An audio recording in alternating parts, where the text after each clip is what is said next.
let's begin with our session. The idea for the next hour is we'd love to tell you a little bit of about Wisdom Circle, the organization that's hosting this event for alumni of IIT Bombay. And we are partnered with the IIT Bombay Alumni Association. Thank you very much for allowing us this platform to host this event. And thank you everyone who've joined us. And then we are going to jump right into the event. We're going to do introductions. Then we're going to talk about, well, how is it that you can prepare for and make the best use of your skill and expertise as a retired professional, and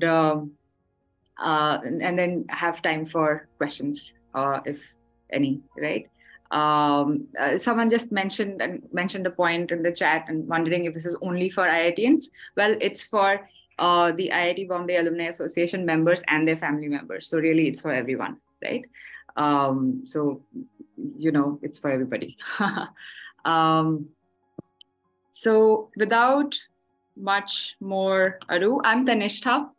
Welcome to today's afternoon's event on retiring retirement. Wisdom Circle is a platform to connect skilled retired professionals to meaningful opportunities post-retirement. I myself also am an alumnus of IIT Bombay, batch of 2009. So it's very exciting to be hosting this and moderating this event. Always lovely to be back in touch with the alma mater. I had the education focus area in marketing and partnerships here, but what I'm really here to tell you more about are the two speakers that we have with us today.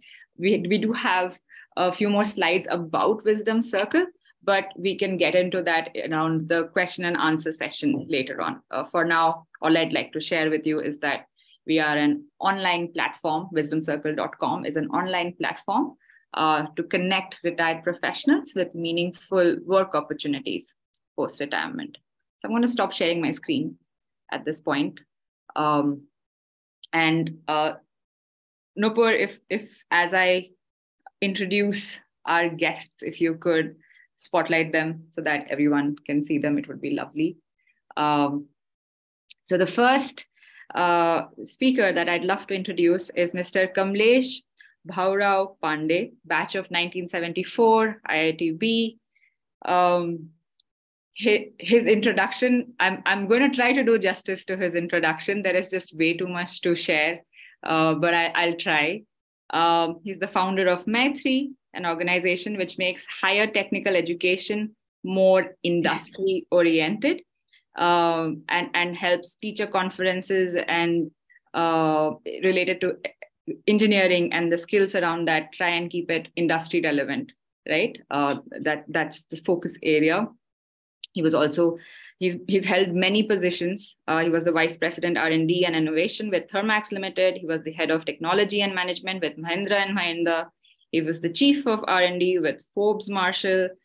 Before that, he was also with Tata Consulting Engineers, in the corporate R&D of BHEL and Tata Energy, and so on and so forth. Right. Thank you, Mr. Kamlesh Pandey, for joining us. We're very happy to have you with us here today. And he is in conversation today with Brigadier Surjit Singh Pavla, IIT Bombay batch of 1983. With more than 17 years. It's a similar challenge here too, right? I'm going to try to do justice to the introduction. There's, of course, way too much to tell. So I'm going to try to keep it short and let their talking really introduce them, as you're going to hear through the session. He has more than 17 years of experience in academia. He's held senior positions like Pro-Chancellor, Vice-Chancellor, Director and Pro-Vice Chancellor with various universities, and even founded 3 universities. Across his vast experience, which included the Army, clearly, Brigadier Pavla, he held the command of several Army units, which included, in addition to holding command of several Army units, he also conducted engineering professional work, administrative work, and he was also a professor at the College of Military Engineering, Pune. Welcome, Brigadier Pabla, thank you so much Thank for you. being with us. Thank you, ma'am. Lovely. All right. With introductions done, we'd love to jump into the conversation for today. As you know, we are here to hear from the both of them about how they went about their work post whatever they consider to be retirement. Um, an interesting nugget, by the way, which may or may not come up through the discussion. Although their batches of graduation from IIT are different, it turns out that they're born in the exact same year. I won't tell you which, but maybe you'll find out through the course. We found this out while speaking with them earlier. So let us start with you, Mr. Kamlesh Pandey, right? Well, first of all, before I ask you my real question, tell me, do you consider yourself retired? You're on mute, sir. A short answer for that is emphatic no. But did you go through did you superannuate in a company? Yeah, I did. I actually superannuated in Thermax. And it was something like 7-8 years ago. But as my wife keeps complaining, I was a little more free when I was working in formal companies than what I am. So that's how I'm keeping myself engaged. Amazing. So that leads me to my real first question for you. When you were thinking about your retirement or what you will be doing or how you came to be doing what you are doing post-retirement, was that by chance? Was there planning involved? How did it come about that you are busier post-retirement than before you superannuated?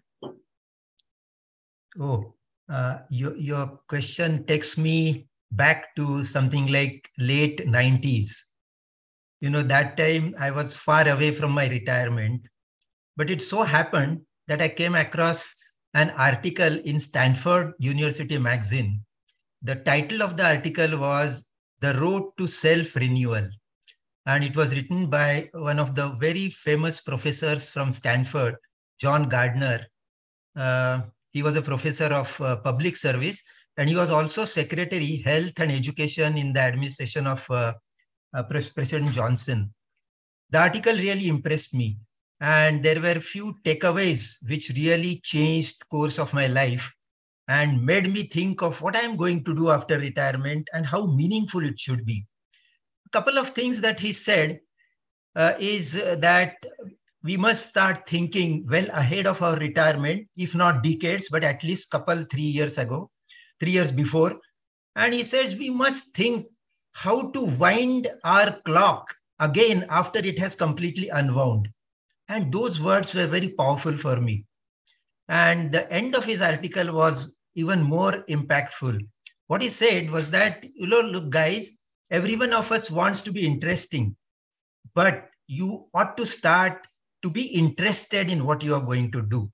And combination of these two statements really made me think hard. And I think I must start at least thinking and semi-planning what I am going to do after I retirement so that I keep myself active and be relevant to the world. And that's how I said I must do that. And actually, to answer your question, it didn't happen accidentally, but in my case, I indeed planned it. And it was all credit to Professor John Gardner.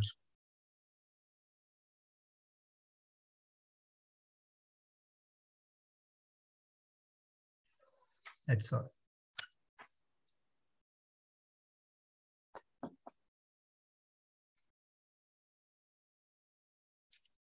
I have finished. I know. I had trouble unmuting myself. Okay. No, thank you so much. Thanks for that amazing share, especially and the recommendation for the professor that Professor Gardner that people should read up if they're looking to be inspired. And that's a lovely thought, right? That it takes planning, and maybe 3 years before retirement is at least what you suggest, if not decades, right? Absolutely. To really be thinking and planning for retirement. And that in your case, certainly uh, it took planning to be doing what you're doing post retirement. It was So not true. accidental. Would you like to share with us a little bit? We covered it, we touched upon it in your introduction, but would you like to tell us what is it that's keeping you busy these days? Uh, there are n number of activities that I am neck deep in. As you said, I have started a foundation known as Maitri. Maitri is an acronym for making academia industrially relevant and technically relevant to industry. That is Maitri. Now, this Maitri thought came to my mind after I was involved as board of governors in at least 10 to 12 engineering and management institutes all over India. That gave me opportunity to see what is it that is not there in our higher technical education. And since I'm a man of innovation, I always start my journey from finding out what are the gaps. So I always advise people, if you want to do any work, let it be gap based. By gap, I mean, what is it there today and what it needs to be. So if you focus all your work on gaps, I think the probability of success is far better. So to that extent, I sort of identified gaps. And one thing that was hanging in my mind is that this industry institute interaction was sort of a lip service since the time I was a student in IIT. And I was feeling very sad that this thing hasn't really moved to tangible results.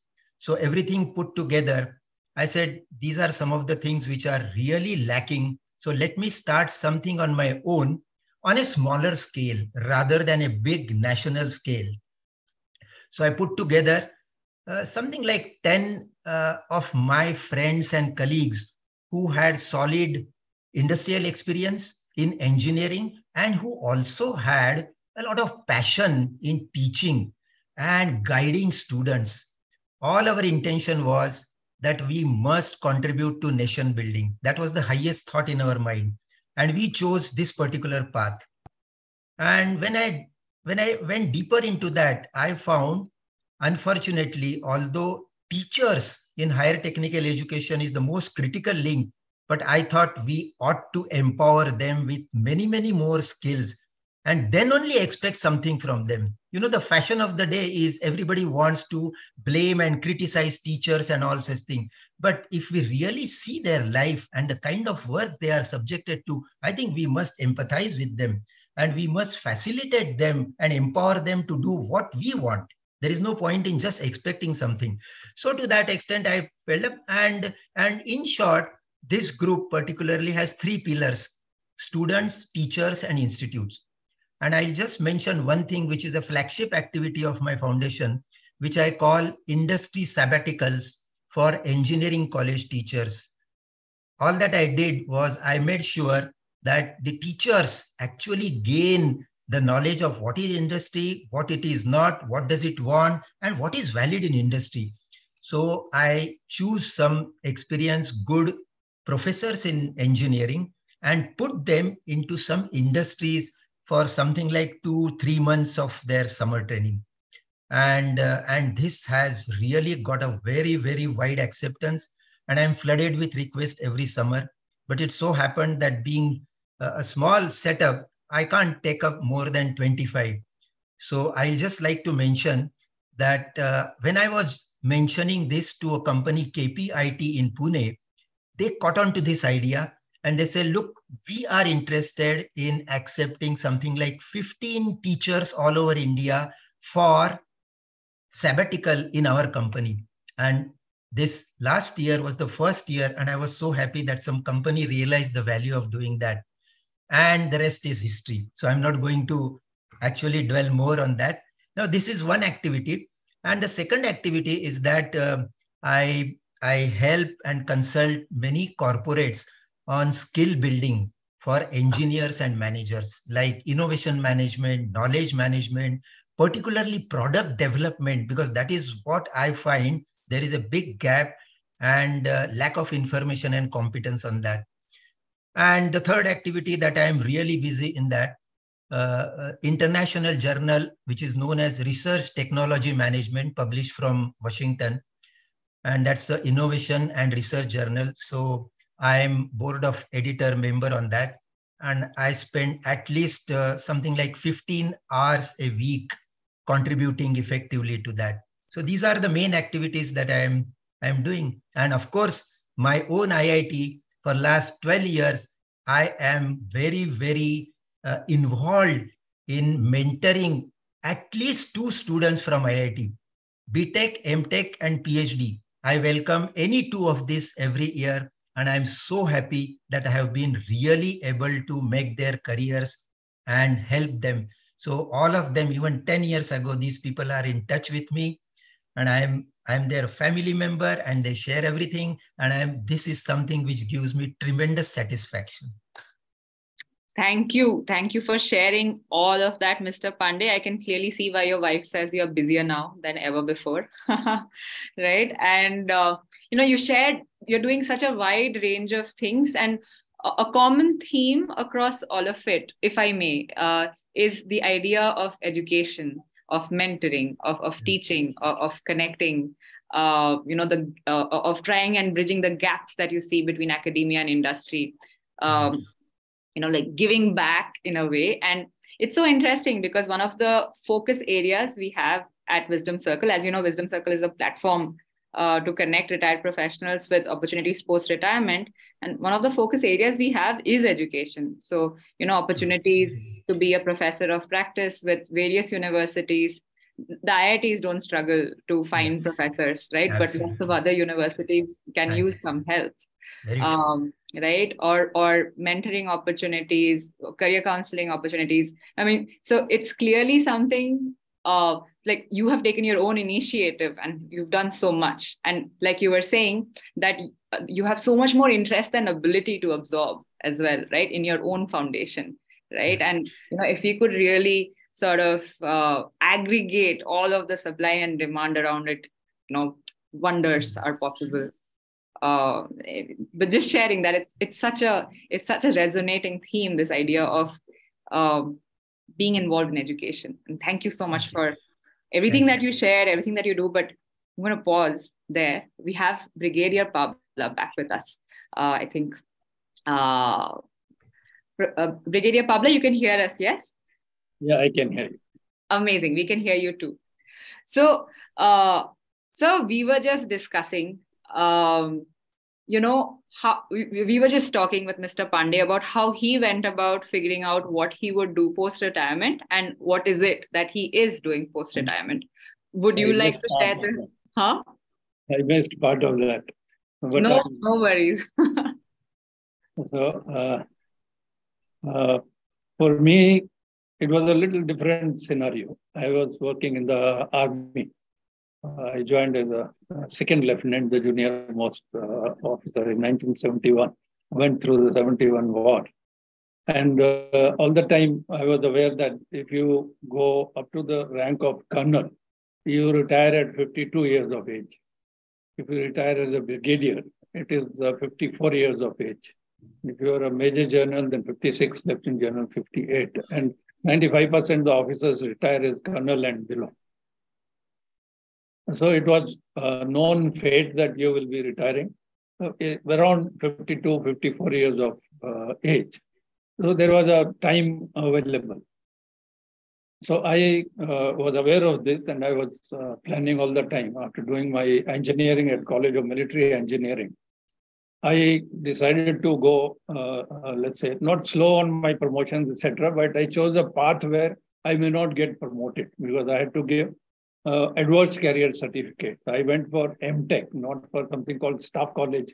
There is a staff college in Wellington in India, where the officers who are going to rise to brigadiers and major generals, they do spend 1 year there. So instead of that, I went for MTech to IIT Bombay. And the reason was, and I gave an advanced career certificate that I do not mind if I am not promoted because of this. So I went for MTech. So it was in preparation for my future, because with MTech you have much better, and we are talking about the late 70s and early 80s. So you had a much better future outside the army. Going beyond that, when I landed in the IIT, I also realized what wonderful educational institutions are available within the country, because I came from a village and studied in a village school. Then went to the College of Military Engineering, where you attend classes in uniform. And it is a duty, you can't miss a class. And you are fully disciplined. You sit there like small children, totally disciplined. You attend the class. You may or may not absorb anything, but you will attend all classes every day. So that was the scenario. So it was a little different scenario. But when I landed in the IIT, it was absolutely a very pleasant surprise. So that also helped me decide that academics will be a good option once I retire from the army. So I decided to come back to IIT to do my PhD. Not very easy while being in the army. You'll hardly find anybody in the army who's done his PhD from IIT. There are a lot of officers doing PhD now, pre-retirement. I have got it actually, a lot of them. I went to something called National Defense College, Delhi, NDC. I went and delivered a lecture where those are the best officers. For that also, I gave an adverse career certificate while going for PhD. I said, I'm not interested in NDC, which is another one-year course for those who are going to become generals. So later on, when I was Vice Chancellor of SMU, I went there to deliver a lecture how they should plan their post-retirement. Wow. I delivered a lecture and I told them that it is time for you, since you are in the last 3, 4, 5 years of your service, register with some university.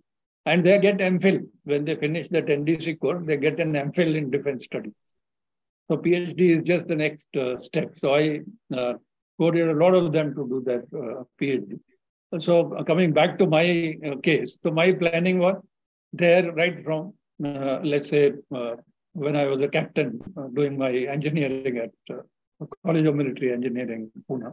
Though some of my notions were not right. Because I went on getting my promotions, went to the rank of brigadier. And if I had not decided to leave, I would have gone to be a general, in spite of those adverse career certificates. Those the army just safeguards for the army, so that you don't blame them later on that you were not advised at the right time. So it was a pre-planned move on my part, and I decided to leave the army after 34 years of service, where I could have been there for another maybe 5 to 6 years if I kept on getting my promotions. So I decided while doing my MTech and then PhD at IIT that I will change over to academics. And when I left the army, I had 9 different offers. One of them was as CEO of Asian Electronics. It is in Maharashtra. The second one was as a director of Sova Developers Bangalore, another very big company. And then one from IIT Delhi. And from Manipal. Manipal was one of the lowest paid. I joined there. Your career decisions are full of surprises and wisdom. Surprised a lot of people. And but it served me well. I spent 1 year as director of SMIT Sikkim. Then after 1 year, I was moved to Manipal, Karnataka, as Pro-Vice Chancellor and Director of MIT Manipal. Another 3 years, I was sent back to Sikkim as Vice Chancellor of SMU Sikkim. And I had requested for a 2 years tenure there. So after 2 years, they asked me, what we'll extend your tenure. I requested, no, I'm not keen on that. So they moved me to Jaipur to establish the Manipal University, Jaipur. So that was a huge challenge, and with somebody like me who actually came from the army just a few years ago. So, the academic, the rules, the regulations, the university, the ordinances, the statutes of the university, doing all those things, it was a lot of learning for me. And going through the motions of the government to establish a university is not very easy, but it is a challenge worth taking.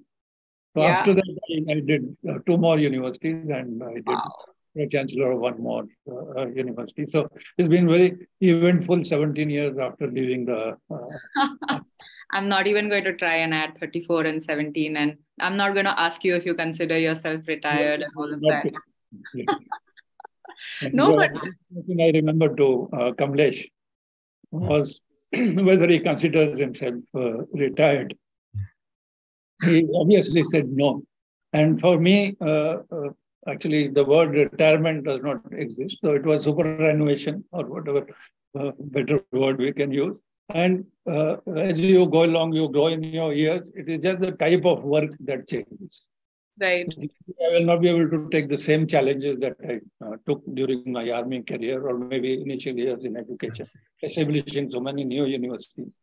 But you choose maybe work which is more adaptable to your age. But I don't think there is any retirement for anybody. They will do something. They keep busy doing something, and it keeps you healthy, mentally, physically. Oh, amazing. No, thank you so much. You shared so much on so many different things. And again, if I may, besides your sharing a birth here with Mr. Kamlesh Pandey, there's also this commonality of you spend so much time planning, right? It wasn't a sudden decision for you. Just like Mr. Pandey also certainly it was not a sudden decision. Yes, absolutely. It was so intentional. I mean, intentional over, despite your best efforts, army promoted you, and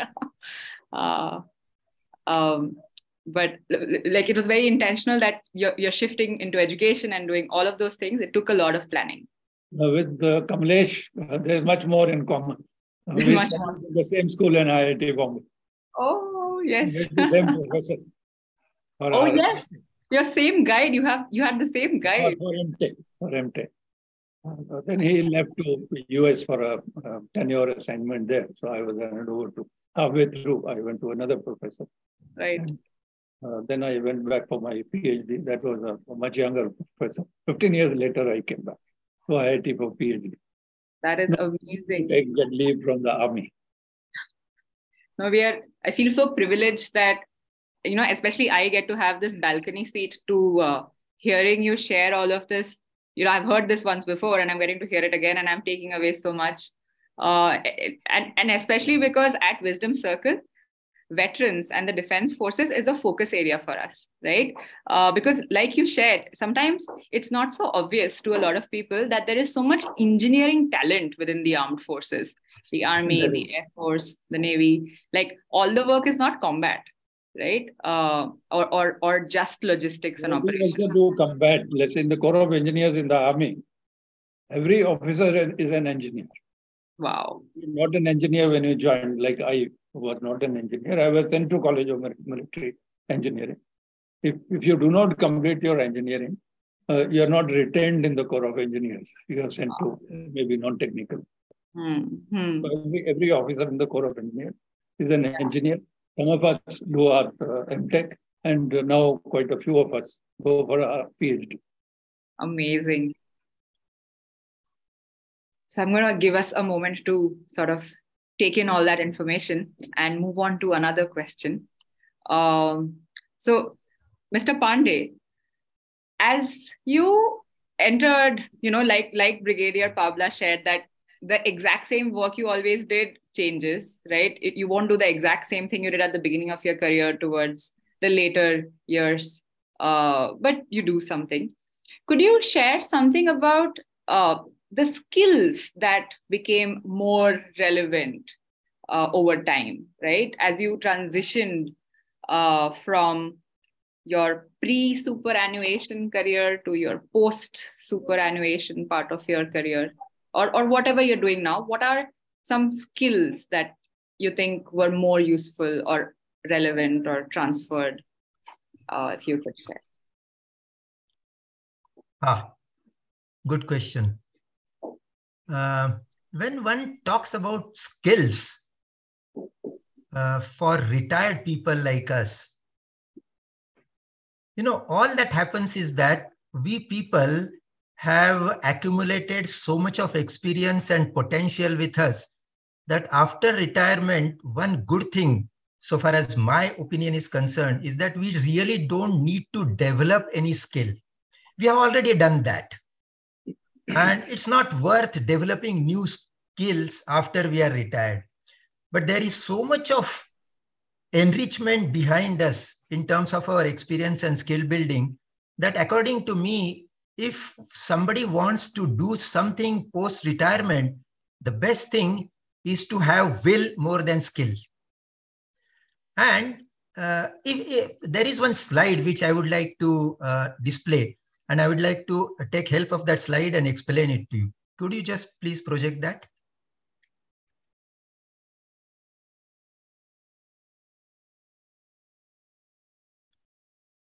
If you could just give me a moment, I'll pull up the correct. Yeah, the first one.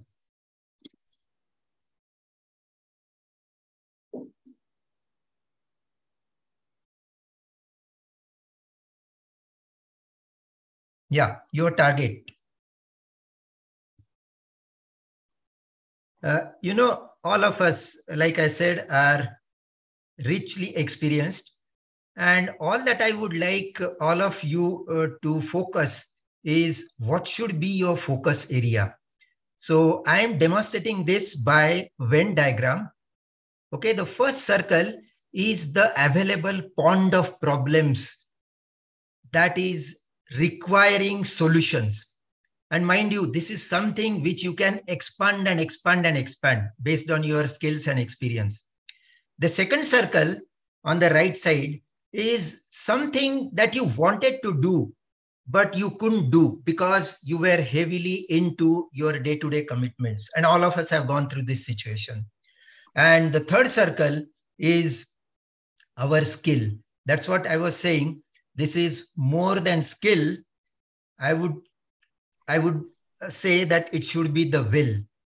And my experience is that if you plot this Venn diagram, it is the center area where we all should be focusing. That means it should be sort of a combination, a unique combination of your skill and will, which you have already developed, which another thing is something that you have not been able to do, but you wanted to do it, and whatever is available in society or industry or in nation that is to be done. So if you do that study little bit, and which should not be possible because everybody knows what skills I have already developed, what sort of things are there. And in order to know something more about the pond which has problems, my thing is that one has to go outside the four walls of what we have been thinking and finding out what is it that is there which requires my skills and where I can really solve this. So your target should be a combination of all these three areas. And once you hit upon that, I think you have won the game. And all that I would like to say is that if any of you wants to do that, I'm here to help you. And I can share with you a vast problem pond that is available in our country where these two different circles can be superimposed. That's what I wanted to say. Thank you so much, Mr. Pandey. Brigadier Pavla, would you like to add to that? Yeah, my case was slightly different. I had, in fact, a bundle of skills which will not be used in any one job. They could be used partly in various different kinds of jobs. Let's say I was the chief engineer in MES.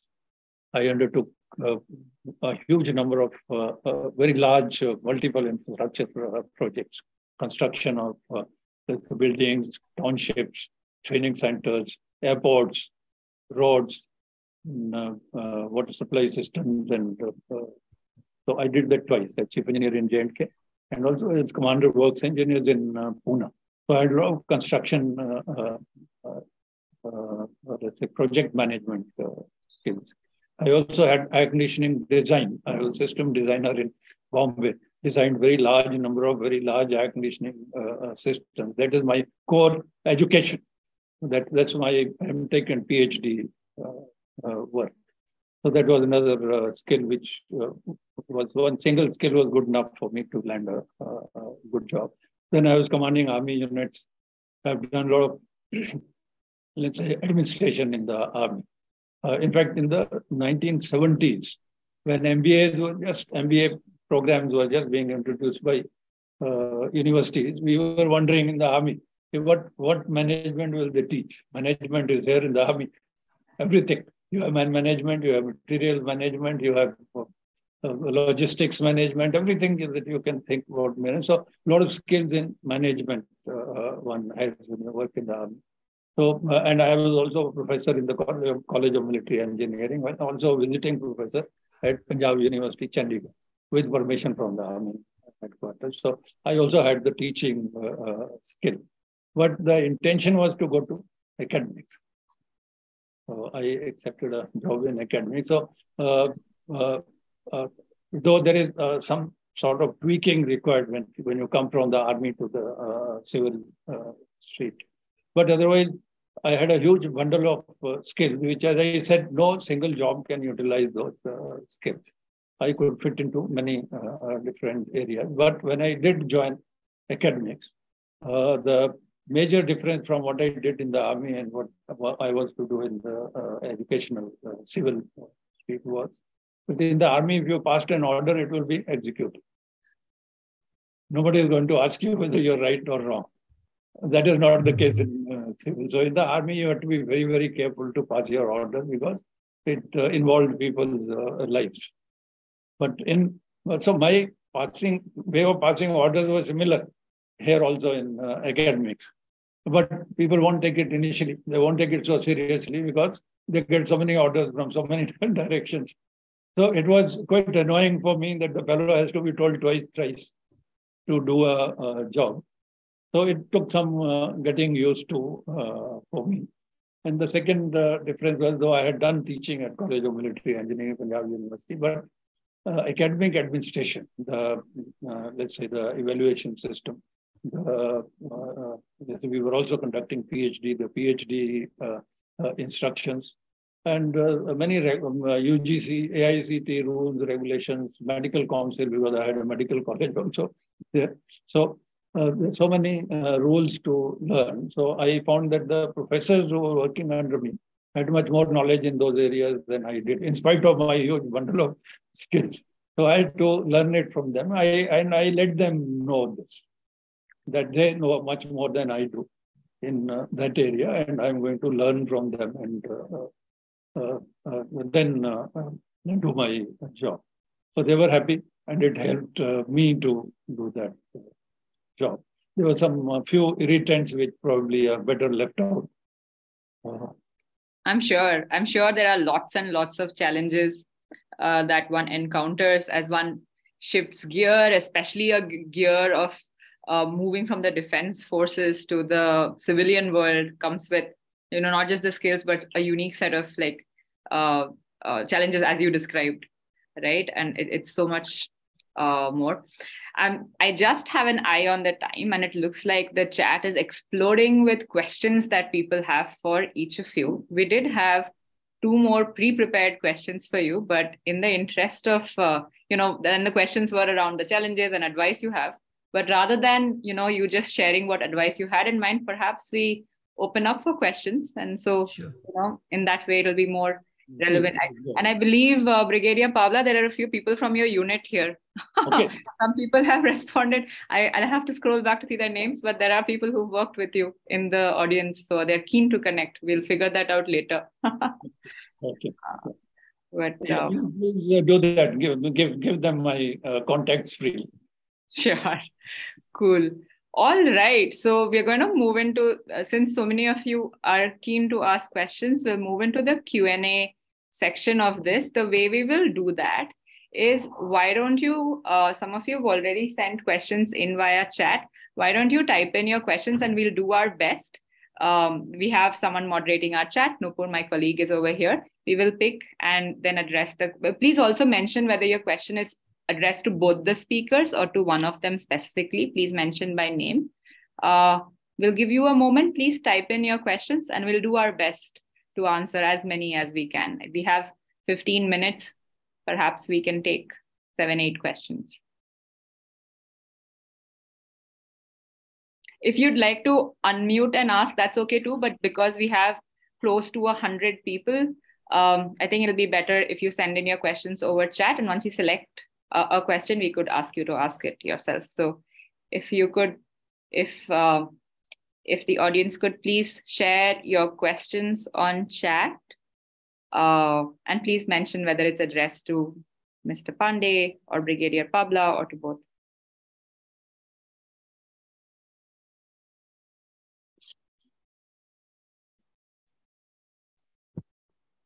I'm just giving it a moment because I'm sure all of you are thinking of your questions. And I'm also waiting for Nupur to choose a question and give it to me because I do see many questions. There's a question that just came up about moving from engineering to MBA finance. There's questions about, I'll see, I see a question that's come directly to address to both of you.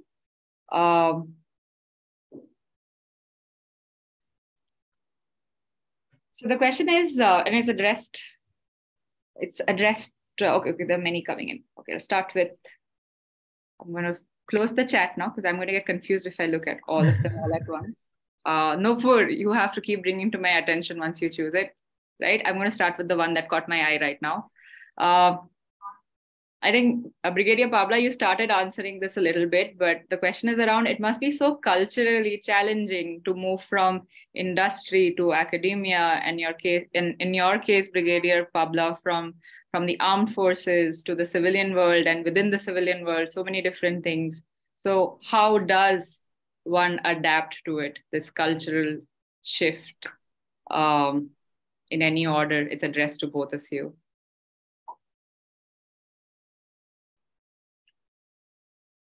We could start with you, Brigadier Pabla, because you started speaking about it and you mentioned there were irritants because people were... Repeat of the question, I missed out part of it. The cultural shift, okay, right? Okay, the cultural shift, how do you prepare for it? How do you adapt to it?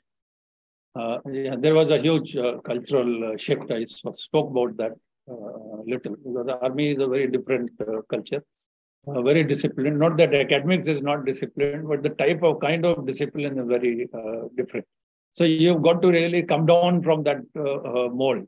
So here you're going to deal. I'll answer this through a question which I faced in an interview for Vice Chancellor of Punjab Technical University in 2009. So I was asked by one of the panel, interviewing panel members, that if there is a strike in a college, how will you handle it? So my army way of handling would be very different. So I told him, sir, you have to handle the strike before it happens. So you've got to keep an eye on what's happening on your campuses. And you should be able to discern that there is a problem. You handle it before it happens. It's much more difficult after you to handle after it happens. So he was foxed a little for some time. But then he asked me again. He said, no. Presume that it has happened. Then what will you do? Will you crush them? Then I asked him a counter question. Said, crush whom? If you're talking about an enemy on the border, I will crush him. But these are 18-year-old students. So let's not use words like crush them. If it happens, then I'll have to find out what was the reason, and I will have to accommodate their requirements. So right. I cannot be adamant that I will not agree. So this is an automatic change from civil. So you've got to be prepared to adjust yourself. Wonderful. As the cultural context changes, keeping your intention on that context itself facilitates that change. Amazing. Mr. Pandey, what are cultural shifts that you had to make as you moved from industry to academia and everything else? Yeah, there are two main things according to me. And I'm not criticizing or casting any aspersions on academia. They have a different role to play. But if you consider a situation currently, the academia has to change its course of action. It can't be in the same gear that it has been since the time I was a student. That was a different ballgame. So you must have heard the new education policy has come, and it has also introduced changes to make it quite industry relevant, which is the need of the day. So, what happens is that academia is in the mode of working on important problem, but the urgency is totally missing, unfortunately. So if you have a quadrant which specifies the urgent and important part of it, industry is used to working, firefighting with problems. The solution is required yesterday. It can't even wait today. Whereas when you work with academia, that is something which is a big cultural shift. They can't tolerate something being done yesterday, forget about tomorrow. So, but the way to work around it and make sure that they are also a part of the joint work is that you create a quadrant and allot some work which belongs to important but not urgent. That's the way. Unless and until they come forward and we also go to them, nothing is going to work. So the best way is to work around it. So that is the urgency and importance. And second thing is commitment. Commitment on duration, the finance, and yes, we will do this in this particular period. So that is something. But if you really want to work around something, there are ways and means, and we did that. So that these are the two things. And the third thing that really worries me is that poor teachers are loaded and loaded and loaded with administrative duties, and they are expected to produce research and do teaching work. When will they do that? I think we have to be empathetic about that and make sure that their load of administrative work has to come down. Then only they will be able to meet their goal of research and making sure that the students are also that sort of work. So this, according to me, was a big cultural shift. But nevertheless, we are working around it. Thank you. Thank you, Mr. Pandey. All right. The next question, and this is addressed to you, I think, to your Venn diagram, Mr. Pandey. How do we expand our the pool problem, like the pool of problems, if they are in areas that are outside or beyond our immediate contacts and circles? If I may, one thing is join Wisdom Circle or platforms like us. But yeah, really, very Mr. true. Very true. My answer, whether you like it or not, you have to understand one thing. The pond is actually not a pond. According to me, it's an ocean. Now, in ocean, can you ask me a question whether I can expand that ocean? It's already having infinite number of problems. Okay? It's only that you have to have an eye to spot and identify a problem. This is one thing. And in spite of that, if you need any help, I'm there. Please come to me and I will load you, your mind and your body with n number of problems. To that extent, you asked a very good question. Can you go back to my presentation and show me slide number 3 and 4? That is where I knew this question is going to come. So I have already prepared. Next slide. Next. Yeah. Although I have titled this slide as skills, that can also be read as opportunities that are existing. The first thing that is there is, how do I help and be of any use to younger generation? So these are the various things that we can actually bring forth and help them. I'm not going to read. The first star is a collection of all these things that you and me, all of us, have been parents. We are now grandparents, and nobody else can do this role of parental instinct and mentoring and unlocking their potential better than us. So I don't think you need to have any specific skills to do that. That is inborn inside us. Then the second star, read that. This is there. The most important thing, most of us have worked in industry. And who else other than us knows how to convert our knowledge into skills and wealth? In fact, we have worked all these years to convert our skills and experience into wealth. That was one reason why our company tolerated us for 40 years of work, because we converted everything into wealth for them. And that's how they declared the bonuses, and we got incentives and raise and other things. So that is something which you and me ought to do that. Some of the things that are not known to the younger generation and which we can inject into that is that they must know the importance of know why, the why everything is done. I always tell younger generation, there are 3 ladders of knowledge: know what, know how, and know why. Know what is totally irrelevant today, because at the click of a button, you can have tons of information. So why should I be forced to know, like I was saying, the thermal conductivity of aluminum? I don't need to. Everything is available. In my days, it was a different thing. All that I need to know is the thermal conductivity is not 1000 kilowatts. It is only 30 kilowatts. So long as I know that, that's good enough. Know how. Know how has become a thing of past. Now, unless and until we answer the why of everything, and you know why, where does it come from? It comes from the enrichment of experience that we have had for so many years. So who other than all of us is going to be enriching the lives of younger generation? And anybody who wants that. Go to the next slide. Yeah. Another thing that we can tell younger generation is, I can tell you, even BTech students from IIT, and this is through my personal experience of mentoring, poor guys are totally ignorant about what is industry. What are we going to do in industry? What am I expected to be there in industry? What are the functions and where do I fit in? What are the career prospects for me? They are totally confused. And I can understand this situation in a college like Tuljapur and Buldhana and other small places. But when you come across students, bright students from IIT and in my own IIT, that's very unnerving for me.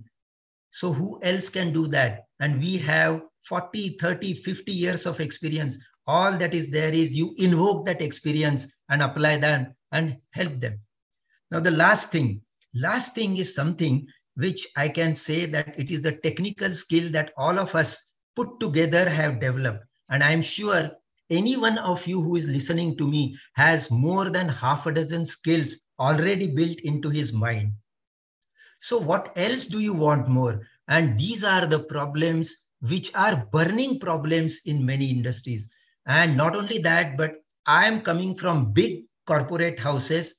But I'll tell you, if you really want to help and want that help to be really valued, you ought to go to small and medium scale industry. There are so many problems and poor fellows cannot afford to get it done from big corporate houses. For a problem where a consultancy firm asks them crores of rupees, you can get it done in thousands. So isn't it a win-win situation? And these are all the problems which are already there.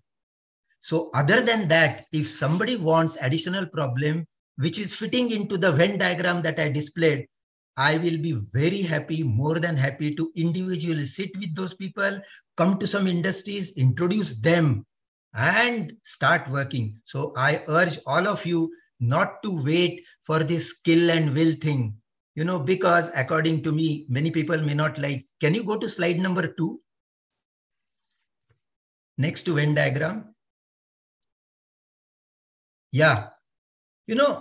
Actions and skills, all that I would urge you to get into action.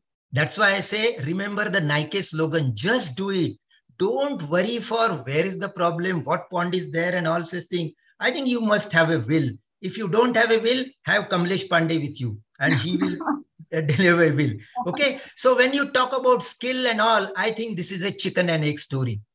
Okay. And you have to come out of, you use your skills and then get into action. Okay. And once you get into the action, you automatically develop your skill and you will be amazed that even after retirement, you have added a couple of skills to your own bag of skills. And that is something where you will be on the top of the world. Thank you so much, Mr. Pandey. Clearly, you had prepared for questions, and we are at time. We are at 6 p.m. and we do have a lot more questions. We have taken note of all of that. And a suggestion I think that has come in is we will actually take all of the questions and send it to both Brigadier Pavla and Mr. Pandey. And we'll try and get answers to you through email or other channels. Post this, because clearly there is a lot that you want to do. I just wanted to mention this particular bit about SMEs, right? So, for example, this is one of the reasons that our founder Neeraj Sagar, right? And we are a team of about 20 odd people. Wisdom Circle is about a year old as a platform. SMEs and startups and even big corporate houses are a focus area for us, because often there are new problems, or it's a small organization. There are problems that there are not big budgets to tackle with. But if those problems are tackled, it is a huge payout in lots of senses, in terms of impact, in terms of revenue. But there is a challenge. There is a gap in the talent available. And sometimes you can't afford someone who's on a career path. Like, a career progression is not possible in a company. You need someone to come in a project basis and then go away.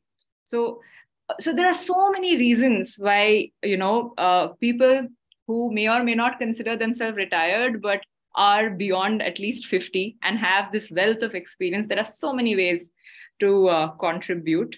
And clearly this conversation is just taking a pause. It will continue. We will stay in touch. Since all of you are still around, maybe I'll invite just a word of advice from Brigadier Pavla. Any advice, sir, that you have for those planning their retirement journeys? Okay, yes. As I said earlier, there should be no retirement as such. It should be just change of work. There is work available for every age, for everyone. And by the time you cross 60, you have enough skills to fit into a number of jobs. So now platforms like Wisdom Circle are available. So getting in touch with them probably can help, because on your own, you may not either apply, or the employers do not know you. They don't know that you exist. So it's better to make yourself available, make yourself known. And there'll be work to do. All kinds of work. As I said, you choose the work that you prefer to do at your age. It changes. It is not the same at all ages. So choose something that you would like to do. It may add to your income, or it may be just voluntary work, but it will be a good idea. Do something, you stay physically and mentally fit. Otherwise, it becomes a burden. Amazing. Thank you so much. And all of us at Wisdom Circle are so, delighted, just so happy that both of you are part of our platform. And that's how we discovered you as speakers for this event, right? It's a matter of esteem for us. Thank you once again for being a part of this. Clearly, I don't have a very structured vote of thanks prepared, and that's the nature of being a startup and doing conversations like this on a Saturday evening in India. But thank you to the audience who joined from across the world. And I do notice there's a lot of questions and requests around staying connected with the speakers. We will do our best through the email channels of IIT Bombay Alumni Association to get you answers to the questions you have in mind, and figure out how we can keep this conversation going. This is a series of conversations. It definitely does not end here, but this session, unfortunately, does end over here. Thank you. Thank you, everybody, for joining in. Thank you. Thank you so much, Tanishka. It was a wonderful opportunity, and I've thoroughly enjoyed that. Thank you. I'm glad. Thank you, Brigadier. Thank you. Thank you.